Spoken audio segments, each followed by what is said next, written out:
আপনাকে জনগণ ভালোবাসে না চাঁদাবাজির কারণে, আপনার চরিত্রের কারণে। আর আমার জীবনে ওইসব নেই, এই জন্যে মানুষ আমাকে বিশ্বাস করে, আমার উপরে আস্থা রাখে। আর আপনি আমাকেই মেরে ফেলতে চান। অনেকে বলে হুজুররা কিছু চালাতে পারবে না, চালাতে পারে নাই।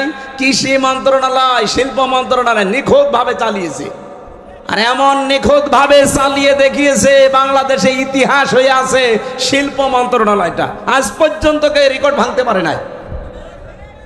মাওলানা মতিয়ার রহমান নিজামী রহমতুল্লাহ আলাইহি যখন শিল্পমন্ত্রী ছিলেন, আমি নিজে ওই সময় দর্শনা মাদ্রাসায় পড়ি চুয়াডাঙ্গায়।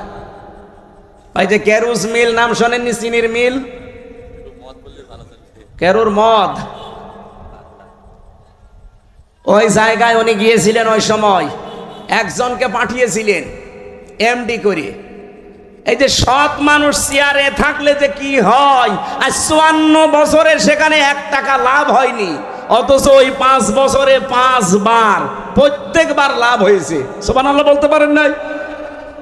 এরকম মানুষগুলো শুধু শিল্প মন্ত্রণালয় না, যত মন্ত্রী আছে সব যদি এইরকম মানুষ হতো না, এ দেশটা ওই মালয়েশিয়ার মতো 2004 সাল থেকে দাঁড়িয়ে যেত। তো দাঁড়াবে কি করে? দাঁড়াবে কি করে যাদেরকে দায়িত্ব দেওয়া হয়? এত বড় চোর পৃথিবীতে নেই। 36,000 কোটি টাকা একটা দরবেশ চুরি করিস। ওর দিকে তাকালে আমার কোটে আমার সাথে দেখা হয়তো মাঝে মাঝে। এই 3 বছরই ওর সাথে বহুবার দেখা হয়েছে। মাঝে মাঝে দেখতাম ওর মাথার চুল থেকে পায়ের তালু পর্যন্ত, মানে পায়ের তালুর নিচে যেটা থাকে ওই যে স্যান্ডেল, ওইটা পর্যন্ত সাদা। আমার মনে হয় ভেতরেও সাদা। ভেতরেটা তোর বলা যাচ্ছে না, ভেতরেও সাদা। চুল সাদা, ওর দাড়ি সাদা, জামা সাদা, পায়জামা সাদা, কোটি সাদা, এমনকি স্যান্ডেলও সাদা। আর ভেতরেটা সাদা নাতে কালো, ওটাও সাদা। কিন্তু একটা জিনিস ছিল একেবারে কালো কুচকুচে, মনটা। এক কথা বলেন না কেন? এই শয়তান বলেছে যে কোরআনের সমস্যা আছে। ওর তো ফাঁসি হওয়ার দরকার ছিল ওই সময়। সাফ কথা শুনে রাখেন, ক্বালা ইন্নামা ইয়াতাকাব্বালুল্লাহু মিনাল মুত্তাকিন। ইয়াতাকাব্বালু মোজারে, বর্তমান, ভবিষ্যৎ, প্রেজেন্ট, ফিউচার। শুধু আজকের দিন না, কিয়ামত পর্যন্ত শুধুমাত্র আল্লাহ গ্রহণ করে, কবুল করে মুত্তাকিদের জিনিসপত্র। ভালো কাজের একটা আপনি দেখান যে এটা ভালো কাজ চলছে। আমি যে 500টা ভালো কাজ পড়া কোরআন শরীফ থেকে বের করতে পেরেছি, একটাও এই দেশে চলে না। তা আপনি কি শিখে আসলেন ওই ক্লাসে? আপনি যে উত্তম, এই পৃথিবীতে শ্রেষ্ঠ, কুনতুম খায়রা উম্মাতিন উখরিজাত লিন-নাস, আপনাকে বের করাই হয়েছে মানুষের কল্যাণের জন্য। কি কল্যাণ করবেন? ওই ভালো কাজগুলো, ন্যায় কাজগুলো যদি নাই জানেন, ওইটা জানার জন্যই তো কোরআনের কাছে আসতে হয়। আমি এবার একটা একটা করে যদি ভালো কাজের বর্ণনাও দিতে থাকি, ন্যায় কাজের, বলেন তো যে জেনা করা এটা ভালো কাজ না, না অন্যায় কাজ? আরো জোরে বলেন। এই অন্যায় কাজে কি নিষেধ করবেন না অনুরোধ করবেন? হ্যাঁ, বাংলাদেশে নিষেধ পর্যন্ত করা যাচ্ছে না। আজ যারা নারী সংস্কারের নাম নিয়ে, সমান অধিকারের নাম নিয়ে ঢাকার রাজপথে পিঠ পেট সব খুলে যে আমরা সমান অধিকার চাই, এই কথা যারা বলছে, বলেন এরা প্রত্যেকেই বেশ্যা কিনা? ওরা নিজেরা বলছে আমরা চেয়েছিলাম হিস্সা, হয়ে গেছি বেশ্যা। তা আপনি আসলেও বেশ্যা? আপনার চেহারার দিকে তাকিয়েই দেখেন। কি সমস্যা কি আপনার? পানি কেন? কি দেওয়া লাগবে না? আপনি নড়াচড়া করবেন, ক্লাসে এরকম করেন মনে হয়। আপনার মাথা তো কিছু ঢুকবে না, এভাবে ক্লাস করা যায়? বলেন তো, যারা 1 থেকে মাস্টার্স পর্যন্ত ক্লাস করেন, এদিকে দিকে তাকান, কি বলছে ওটা আত্মস্থ করা লাগবে না? সারা জীবন খালি মারুফ মারুফ শুনেছেন, মারুফের বাংলা অর্থ জিজ্ঞাসা করলেও বলতে পারছেন না। কি ক্লাস করছেন আপনি? 500টা এরকম ন্যায় কাজ আছে কোরআনে, 500টা অন্যায় কাজ আছে, একটাও জানি না। খালি তা'মুরুনা বিল মারুফ তানহাউনা আনিল মুনকার শুনে যাচ্ছে, সে জন্মের পর থেকে আমিও শুনছি। অথচ এটার সাথে পরিচিত হয়েছি কবে আমরা তাও জানি না, কিভাবে হয়েছি আমরা তাও জানি না। আজ আমরা যে শ্রেষ্ঠ জাতি পৃথিবীতে, কেন শ্রেষ্ঠ হলাম তাও জানি না, যার কারণে শ্রেষ্ঠ ওইটাই নেই। আপনি আন্দাজে দাবি করলে হবে? এই জন্য ন্যায় কাজ অন্যায় কাজ এটা আপনাকে এই মুহূর্ত থেকে জানা লাগবে। আমি নিজে আমার প্র্যাকটিক্যাল লাইফে দেখলাম, জেলে যাওয়ার আগে আমি 20 সালে গ্রামে একটা জেনা হয়েছিল। 2 জনই বিবাহিত এবং বিবাহিতা, তাদের সাক্ষী এবং প্রমাণও 4 জন ধরা পড়ে গেছে। কলমের মাথার ভেতরে যেমন মাথা দিলে যা অবস্থা, ঠিক ওই অবস্থায় তাদেরকে ধরে ফেলেছে। কয়জন? 4 জন সাক্ষী আছে পুরা। আমার কাছে এসে বলছে, হুজুর এই যে জেনা করেছে এরা, আপনি বিচার কি করবেন, একটা ফতোয়া দেন। আমি কি ফতোয়া বানাবো? বলেন বলেন। সূরা নূরের ভেতরে আছে, যদি বিবাহিতা এবং বিবাহিত কোন নারী পুরুষ জেনা করে আর যদি সাক্ষ্য প্রমাণ হয়ে যায় 4 জন, কয়জন? তাহলে তার শাস্তি হচ্ছে মাটির ভেতরে বুক পর্যন্ত গেড়ে দিয়ে পাথর বা ইট দিয়ে মেরে ফেলতে হবে। এই বিচার, এই বিচার আমি বানিয়েছি। কার? আরো জোরে বলেন। এই বিচারের সাথে পরিচিত হয়েছি আমি কবে? ওই যে ক্লাসে, হয়তো ক্লাসের ওই কথাগুলো এরকম যারা আনমো না, এদিকে ওদিকে তাকাচ্ছেন, খালি পানির বোতল দিচ্ছেন, তারা তো 2 মিনিট পরে ভুলে যাবেন। তা আমি ভুলিনি, আমি যা পড়েছি ঠিক আমি ওইভাবেই মনে রেখেছি। আর এইগুলোর ক্লাসের জন্য 1 থেকে মাস্টার্স পর্যন্ত আমাদের যে ক্লাস, এই ক্লাসে আমি পাইনি। এগুলোর জন্য গবেষণা করা লাগে। এই যে 1000 বিশ্ববিদ্যালয়ের র্যাঙ্কিং এ বাংলাদেশের কোনো বিশ্ববিদ্যালয় নেই। কেন নেই? কারণ ওই সমস্ত জায়গায় 99% গবেষণা হয়, 1% শিক্ষা হয়। আর আমাদের দেশে 1% গবেষণা হয়, 99% শিক্ষা দেয়। এই জন্য আমরা ওই পর্যন্ত যেতে পারি না। আদম নবীকে আল্লাহ কি গবেষণা দিয়েছেন দেখেন, যে তোমাকে শুধু না কিয়ামত পর্যন্ত তোমার সন্তান যারা তারা পিঠে ছিল, ওয়াইদ আখাযা রাব্বুকা মিন বানি আদামা মিন যুহুরিহিম যুররিয়াতাহুম, এটা সূরা আরাফের 172 নম্বর আয়াতের প্রথম অংশে আছে। আমি দলিলগুলো শুধু আয়াত বলছি, বাড়িতে মিলাবেন, আপনার আরো আনন্দ লাগবে। আজ যদি সত্যি আমরা ভালো কাজের আদেশের জায়গায় থাকতাম, আমি ওই দিন শুধু ফতোয়া পর্যন্ত দিয়েছিলাম, আদেশ দিতে পারিনি। যদি সত্যি আমি আদেশ দিতাম আর গ্রামবাসী মিলে যদি ওদেরকে 2 জন সঙ্গে সার করতো, আমি বেঁচে থাকতে পারতাম? কথা বলে না কেন? পুলিশ তার পরের দিন ওদের সঙ্গে সার করার আগে আমার সঙ্গে সার করতো। বলতো, হুজুর ফতোয়া দিয়েছেন ঠিক আছে, কার্যকর করলেন কেন? এদেশে কোরআনের আইন চলে। আমি কি বলতাম? চলে না, তাহলে আপনাকেই দেখি, আসেন সঙ্গে সার করি। অথচ এই কাজটার সাথে আমি পরিচিত হয়েছে কি 5 বছর 10 বছর আগে। কবে? ওই দুনিয়া যেদিন তৈরি করেন আমার পিতা আদি পিতাকে, সেই দিন থেকে আমি পরিচিত। এই জন্য দুনিয়ায় যারা আসে ও লেখাপড়া জানে না, কোনো ভার্সিটি কলেজে বিশ্ববিদ্যালয়ে কোনো জায়গায় পড়েনি, স্কুলের বারান্দায় যায়নি, তারপরও ভালো কাজ কোনটা অন্যায় কোনটা সে ভেতর থেকে আসে না। সে নিজের থেকে বলতে পারে না যে না এটা অন্যায় কাজ, এটা ভালো কাজ। এটা আপনি শিখলেন কোন থেকে? এর সাথে পরিচিত হয়েছেন আপনি ওই ক্লাস থেকে। এই জন্য দুনিয়ায় যত অন্যায় কাজ আছে, এই অন্যায় কাজের সাথে পরিচয় আমাদের আজকে না, কালকে না, বহুদিন আগের। এই অন্যায় কাজগুলো বন্ধ করার জন্য যেখানে থাকা লাগে, আর 54 বছরও আমরা সেখানে যেতে পারি নাই। এই জন্য কোনো অন্যায় বন্ধ হয় না। ওই জায়গায় যাওয়ার জন্য আজ বাংলাদেশ চেষ্টা করছে যে ওখানে যদি যেতে পারি, ভালো কাজ কোনটা ও মন্দ কাজ কোনটা ঠিক আমি তো আগেই জানি। ওগুলো শুধু এখন বাস্তবতায় রূপ দেব। আমি বললাম যাদেরকে যে ভালো কাজে বাংলাদেশে আদেশ নেই, অনুরোধ আছে, একদল আবার বলবে হুজুর আপনি আমাদেরকে খোঁচা দিলেন।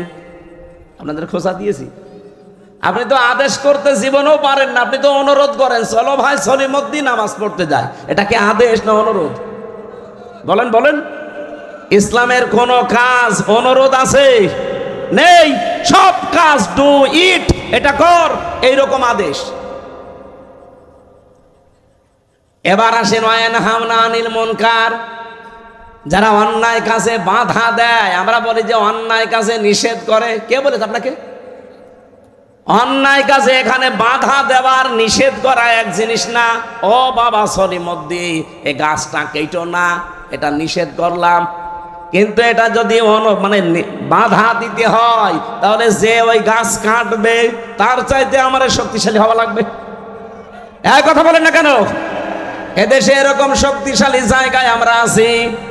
তাহলে চাঁদাবাজি যারা করে, এখানে যে যদি বলে ভাই না এ কাজ ভালো না, আস্তাগফিরুল্লাহ, ও বলবে রাখেন আপনার আস্তাগফিরুল্লাহ, টাকা দেন।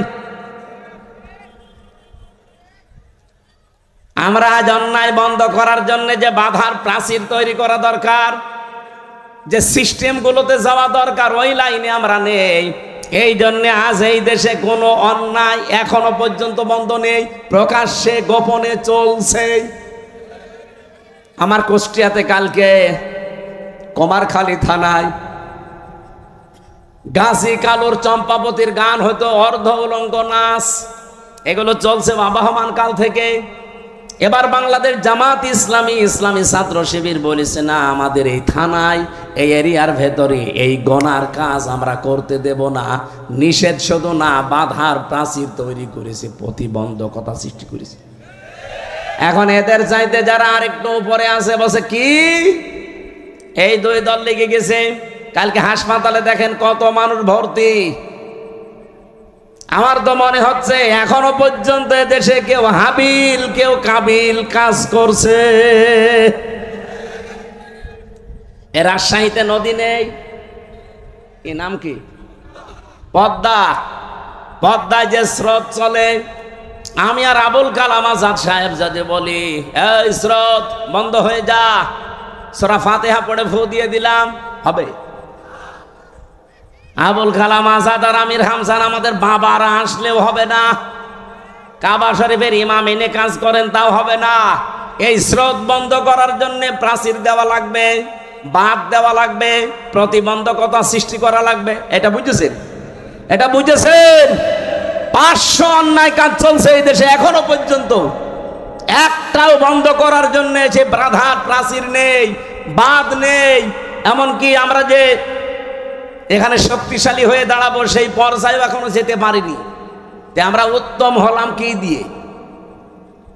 এই দুইটা করার পরে অতুকমিনুনা বিল্লাহ, যারা আল্লাহর উপরে ঈমান আনে, এগুলোর 3 নম্বরে আমরা ওইটা নিয়ে বসে আছি। আল্লাহ তুমি একজন আসো, তা আল্লাহ একজন আসো এ কথা তো আবু জেহেলও বলতো।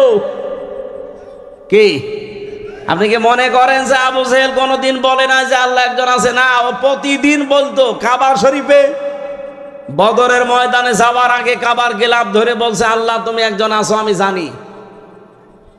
আজকে মোহাম্মদের বিরুদ্ধে অস্ত্র নিয়ে যাচ্ছি যুদ্ধ করার জন্য বদরের ময়দানে, সত্যের পক্ষে যে আছে তাকে তুমি বিজয় দিও। ওর দোয়াও কবুল হয়ে গেছে, কারণ ও তো সত্যের পক্ষে ছিল। বলেন বলেন। তা আপনি যদি মনে করেন এই প্রথম দুইটা তা'মুরুনা বিল মারুফ নেই, তানহাউনা আনিল মুনকার নেই, তু'মিনুনা বিল্লাহ করে বসে আছে, তো প্রথম দুইটা মানা লাগবে না? আমরা যে শ্রেষ্ঠ, এই শ্রেষ্ঠত্বের কারণ এইগুলো। আজ এই জায়গাগুলোতে যাবার জন্য ইসলামপন্থী যারা, তারা যদি চেষ্টা করে, যদি কেউ খারাপ মনে করেন যে এদের রাজনীতি করার শখ, এদেরও চেয়ারের লোভ, এরা চেয়ারে যেতে চায় আপনার মতো 620টা বাড়ি বানানোর জন্য না, এরা যেতে চায় এই দেশের মানুষের ভাগ্য উন্নয়ন করার জন্য। এদের যদি এরকম শখ থাকে যে আমি 620টা বাড়ি বানাবো, একটাও ভোট দেবে না।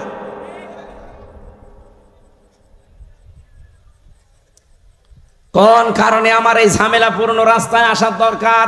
আমার কোনো দরকার ছিল না। আমি আমার নিজেরটা বলছি, কালাম ভাই তার নিজেরটা বলুক।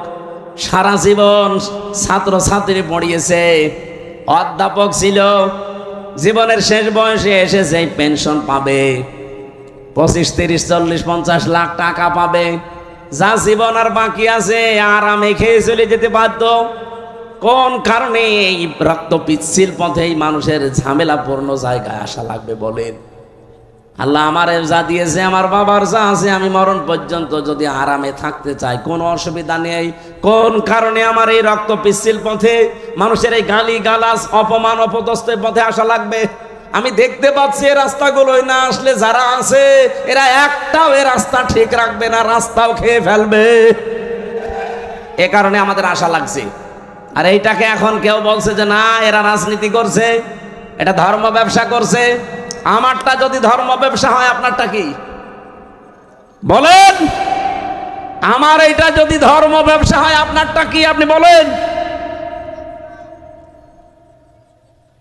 আপনি তো 5 বছর পরে ঠিকই মমতাজের মতো হয়ে যাবেন, 5 বছর পরে ঠিকই আপনি সালমান এফ রহমানের মতো হয়ে যাবেন, কিন্তু 5 বছর পরে আমি সালমান এফ রহমান না, আমার মনে হয় যা আছে এর চাইতে আরো 3 ভাগের 2 ভাগ চলে যাবে। সত্য কথা এটাই, আপনার কাছে খারাপ লাগলেও বাস্তবতা এটাই, কারণ প্রমাণ হয়ে গেছে। মাওলানা মতিউর রহমান নিজামী আর আলে আহসান মুজাহিদ রহমতুল্লাহ আলাইহি জীবনে তারা প্রমাণ করে দেখিয়েছে যে ইসলামের ওপরে টিকে থাকলে অবস্থা এই হয়। তারা যদি লাইনে না এসে নিজেরা শুধু মসজিদের ইমামতি করে চলে যেত, জীবন কাটিয়ে চলে যেতে পারত। কি দেখিয়েছে আপনি দেখেছেন, তামাম দুনিয়া অবাক হয়ে আছে আজ পর্যন্ত। এই বাংলাদেশে দৃষ্টান্ত এই 54 বছরে কেউ দেখাতে পারে না যে মন্ত্রীর দায়িত্ব পালন করে আবার 36 টাকা ফেরত দেয়। আপনি বলেন তো কে আছে দেখান, আমি সেখানে যাব। আর আজ শাহীবাগশী যেহেতু হযরত ইব্রাহিম আদম আলাইহিস সালাম তার সন্তানের কাহিনী আমাদেরকে আল্লাহ শোনাতে বলেছিলেন, আজ হাবিলের মতো কিছু মানুষ আমরা তৈরি হয়েছি। নিজেদের জীবনে পরিষ্কার পরিচ্ছন্ন করে, কর্মজীবন পরিষ্কার পরিচ্ছন্ন রেখে আজ আমরা মানুষের আস্থা ভাজন অলরেডি হয়ে গেছি। কিন্তু কাবিল যেটা, ও নিজেকে নিজে সংশোধন না করে, ওরটা কেন কবুল হয়নি ওগুলো আবিষ্কার না করে আমারটা হয়েছে ও আমাকেই মেরে ফেলতে চায়। এরকম কাবিল দেশে নেই, এক কথা বলেন নেই। আমরা এখন হাবিলের ভূমিকায় থাকতে চাই। ওই দিন হাবিল বলেছিল ক্বালা ইন্নামা ইয়াতাকাব্বালুল্লাহু মিনাল মুত্তাকিন। এখানে যারা আরবি গ্রামার বোঝে জিজ্ঞাসা করেন, ইন্নার পরে যদি মা আসে বাংলা অর্থ দাঁড়ায় একমাত্র, কেবলমাত্র, শুধুমাত্র, হবেই হবে, এইটাই। এরকম 33টা অর্থ আছে। হাবিল ওই দিন জানাতে চেয়েছে, হে ভাই আপনি আমার বয়সে বড়, আপনার শক্তিও শরীরে বেশি, দুনিয়ায় এসেছেন আপনি আগে, খেয়েছেনও বেশি, এখন আপনার সাথে তো আমি পারবো না। কিন্তু সাফ কথা শোনেন, আপনার কোরবানি কবুল হয়নি, আমারটা হয়েছে, আপনি এখন আমাকেই মেরে ফেলতে চান। আপনাকে জনগণ ভালোবাসে না চাঁদাবাজির কারণে, আপনার চরিত্রের কারণে, আর আমার জীবনে ওইসব নেই, এই জন্য মানুষ আমাকে বিশ্বাস করে, আমার উপরে আস্থা রাখে, আর আপনি আমাকেই মেরে ফেলতে চান। সাফ কথা শুনে রাখেন, ক্বালা ইন্নামা ইয়াতাকাব্বালুল্লাহু মিনাল মুত্তাকিন। ইয়াতাকাব্বালু মোজারে, বর্তমান, ভবিষ্যৎ, প্রেজেন্ট, ফিউচার। শুধু আজকের দিন না, কিয়ামত পর্যন্ত শুধুমাত্র আল্লাহ গ্রহণ করে, কবুল করে মুত্তাকিদের জিনিসপত্র। এই জন্য আমরা এখন থেকে মুত্তাকি হওয়ার চেষ্টা করি। মুত্তাকি কি? মুত্তাকি শব্দের বাংলা অর্থ হচ্ছে ভদ্রলোক। মুত্তাকি শব্দের বাংলা অর্থ হচ্ছে বেঁচে থাকা। মুত্তাকি শব্দের শাব্দিক অর্থ হচ্ছে আল্লাহর নিষিদ্ধ কাজগুলো ঘৃণা ভরে ছেড়ে দেওয়া। মুত্তাকি শব্দের বাংলা অর্থ হচ্ছে যোগ্য হওয়া, নিজেকে যোগ্যতাপূর্ণ তৈরি করা। আপনি মুত্তাকির যতগুলো অর্থ বললাম, কোন অর্থে আপনি নিজে আছেন বলেন? আল্লাহর নিষিদ্ধ কাজ ঘৃণা করে ছেড়ে দিতে পারেন? পারেন? পারেন না।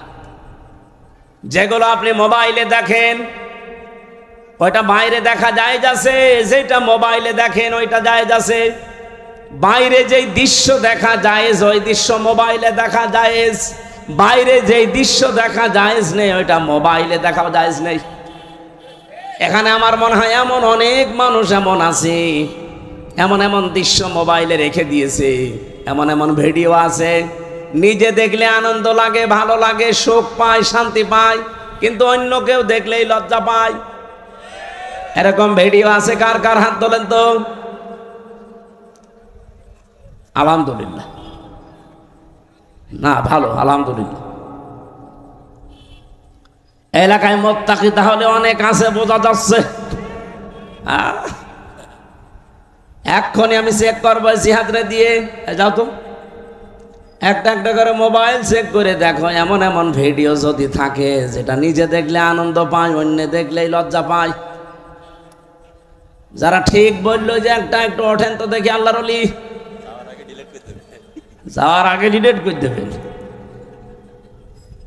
মুত্তাকি হওয়া ছাড়া কিছুই কবুল হবে না জীবনে। আদম নবীর সন্তান হাবিল এইটা জানিয়েছিল তার ভাইকে। এজন্য আজ যারা কাবিলের ভূমিকায় আছেন, জোর করে জবরদস্তি করে উল্টা পাল্টা করে শক্তি দেখিয়ে সন্ত্রাসী কায়দায় আবার অনেকে চেষ্টা চালাচ্ছে যে যাব। কোথায় যাবেন? যাবেন কি করে? আপনি মুত্তাকি হন নাই তো আপনাকে জনগণ গ্রহণ করবে না, আল্লাহ তো গ্রহণ করবেই না। এই জন্য জাল মাল দিয়ে চেষ্টা করে যাচ্ছি যে আমরা মুত্তাকি হব। আমাদের পূর্বপুরুষরাও মুত্তাকি ছিল। এই কথা বলেন না কেন?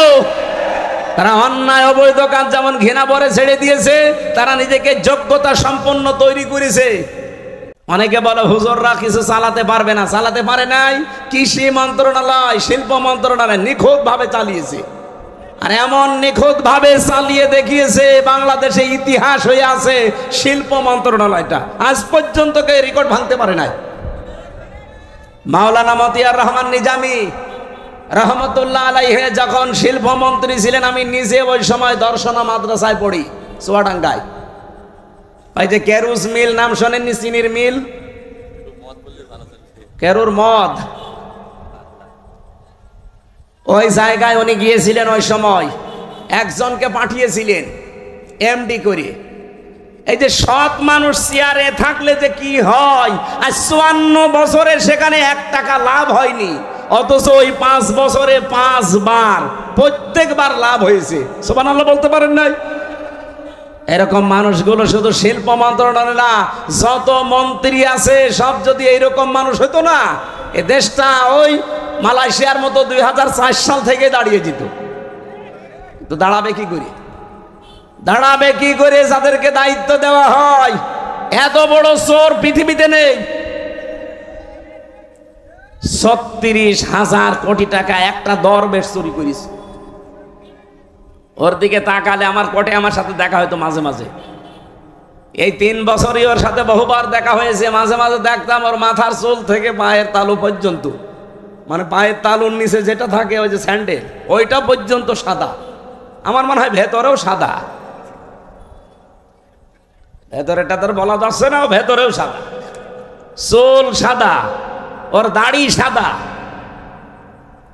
জামা সাদা, পায়জামা সাদা, কোটি সাদা, এমনকি স্যান্ডেলও সাদা। আর ভেতরেটা সাদা নাতে কালো, ওটাও সাদা। কিন্তু একটা জিনিস ছিল একেবারে কালো কুচকুচে, মনটা। এক কথা বলেন না কেন? এই শয়তান বলেছে যে কোরআনের সমস্যা আছে। ওর তো ফাঁসি হওয়ার দরকার ছিল ওই সময়।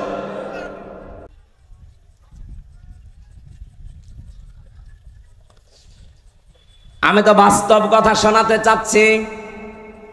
এই এমডিকে উনি পাঠিয়েছিলেন রাত 3:30টার সময়, যে উনি জয়েন করেছে। চিন্তা করছে আজকে আমি একটা চমক দেখাবো। একেবারে মেন গেটে যে দারোয়ান আছে তারে বলছে, আপনি এখান থেকে একটু নিরাপদ দূরত্বে থাকেন, আপনার পোশাকটা আমারে দেন। ওই যে হাটে একটা লাঠি নিয়ে বসে থাকে, লাঠি নিয়ে দারোয়ানের মতো বসে আছে। ফজরের নামাজ শেষ করে সকাল 7টা থেকে আরম্ভ হয়েছে, মানুষ যাচ্ছে 10টা পর্যন্ত। এরপরে ডিউটি আর এক দলের আসবে। তখন বাজে 11:45। একজন একেবারে সেরকম বড় দাড়ি, জব্বা জামা গায়ে, পাগড়ি মাথায়, এত বড় বড় দাড়ি নিয়ে প্রাইভেট নিয়ে ঢুকতেছে। তো দারোয়ান মনে করছে যে নতুন দারোয়ান হবে হয়তো। আজকে আর অন্য দিনের মতো গেট খোলে নাই, গেট বন্ধ করে দাঁড়িয়ে আছে। বলছে না, আমি আপনাকে ঢুকতে দেব না। এই দারোয়ানের বাচ্চা, যে আপনি যাই বলেন না কেন এখন বাজে কত, আপনার তো এখানে আসার কথা 10টায়, এখন বাজে 11:45, 1 ঘন্টা 45 মিনিট লেট আপনার। আপনি যদি আমার চাকরি খেয়েও ফেলেন আমি আপনাকে আজ ঢুকতে দেব না। এখন দারোয়ানের সাথে মারামারি করবে? শেষ পর্যন্ত বলেছে ঠিক আছে তোর চাকরি কে রাখে আমি দেখব। এই ধস্তাধস্তিতে শেষ হয়ে যাওয়ার পরে দারোয়ানকে এবার ভেতরে যেয়ে বলছে আপনার দায়িত্ব আপনি পালন করেন, যান। আমি চলে গেলাম। যে এমডির অফিসে বসেছে ওই লোকটার খবর নিয়ে ডাক দিয়েছে যে ওকে ডাক দেন আমার অফিসে। অফিসে ঢোকার পরে যখন সালাম দিয়েছে জবাব দিয়ে বলছে দাঁড়ান, চেয়ারে বসার দরকার নেই, আপনি দাঁড়ান, আপনাকে আমি কয়েকটা কথা জিজ্ঞাসা করব। এখন বাজে হচ্ছে 11:45, আপনার 10টায় অফিসে আসার কথা। আপনি যে মুখে দাঁড়িয়ে রেখেছেন এই দাঁড়ি আপনার জন্য না, কারণ এই দাঁড়ি যিনি রাখতেন তিনি কাজে এভাবে ফাঁকি দিতেন না। আপনি কার আদর্শগুলো শরীরের ভেতরে ধারণ করে ফাঁকি দিচ্ছেন? আপনি 10টা থেকে 4টা পর্যন্ত ডিউটি করবেন, এইটা আপনার ইবাদত। কথা বলেন না কেন? আর আপনি 11:45, 1 ঘন্টা 45 মিনিট লেট, মাসের পরে তো ঠিকই বেতন নিয়ে নেবেন। আপনার বেতন হালাল হয় কি করে? আপনার নামাজ হয় কি করে? আপনারা দাড়ি রাখা আপনার জন্য না, কেটে ফেলেন দাড়ি।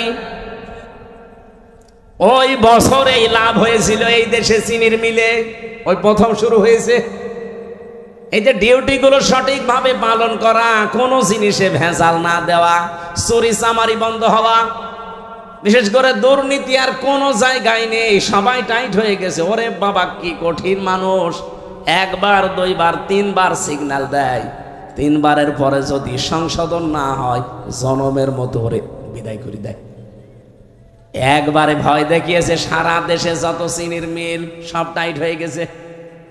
কারণ ওনার উপরে যে আছে, যিনি পাঠিয়েছেন তিনি তো সাধারণ মানুষ না, মাওলানা নিজামী সরাসরি পাঠিয়েছে ওনারে।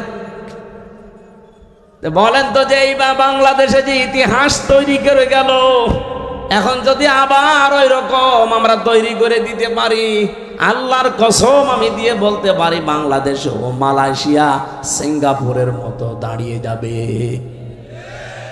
মালয়েশিয়া দাঁড়িয়েছে 2004 সালের পর থেকে, সিঙ্গাপুরও দাঁড়িয়েছে 2004 সালের পর থেকে, পাশাপাশি দেশ।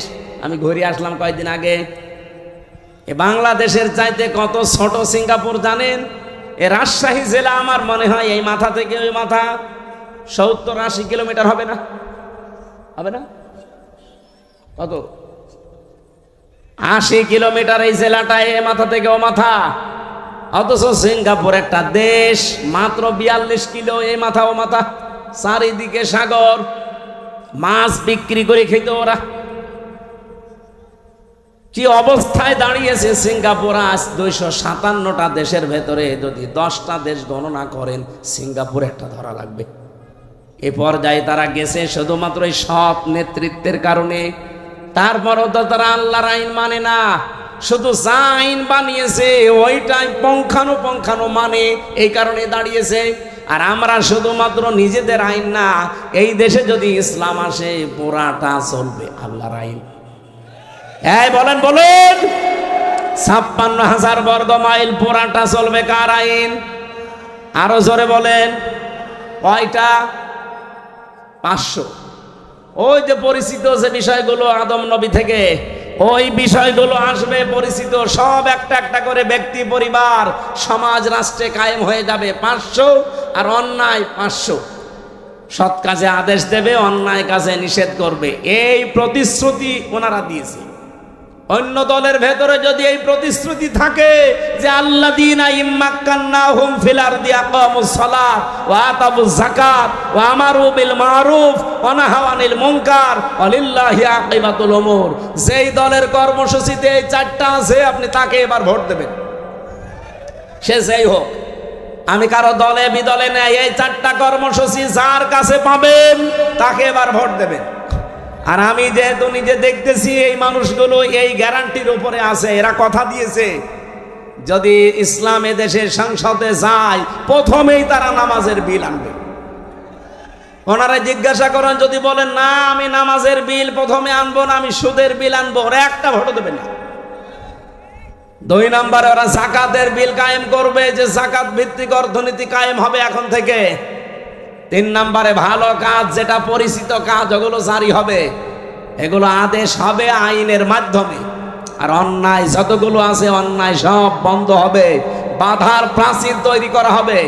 এটা যদি আজ বাংলাদেশে ইসলাম থাকতো, কুমারখালী এই গাজী কালুর চম্পাবতীর এই অর্ধলঙ্গ নাচের অনুমতি দিত, এটার জন্য মারামারি হইতো, আইন পাশ করে সব অন্যায় কাজগুলো বন্ধ করে দিত।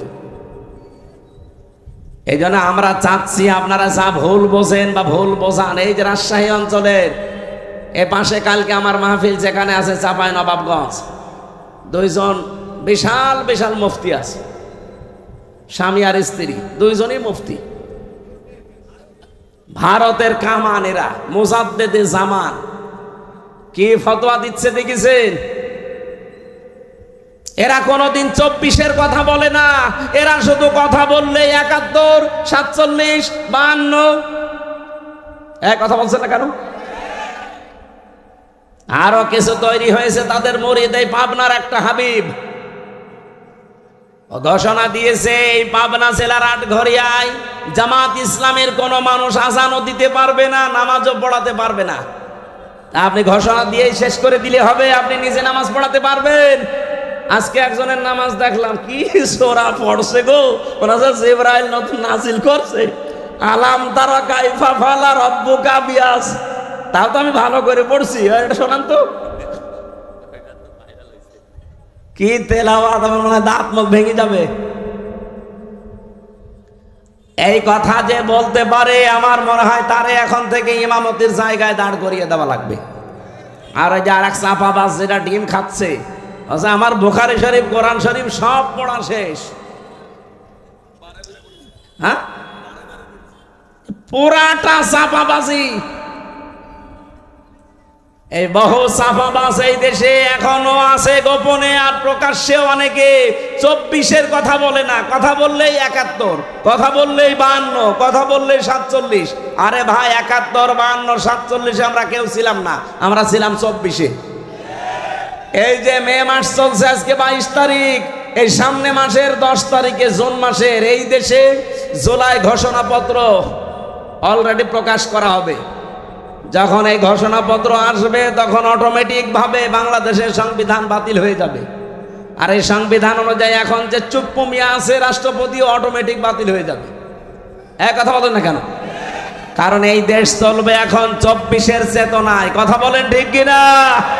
কোনো বৈষম্য থাকবে না দেশে, আর বৈষম্য যতদিন আছে ততদিন নির্বাচনও হবে না। তাহলে নির্বাচন দিলে 2732 জন মানুষ মরে গেল, ওদের কি জীবনের দাম নেই? তো ওদের জীবনের দাম দেন, তারপরে আপনি 72, 71, 73-এর কথা নিয়ে আসেন।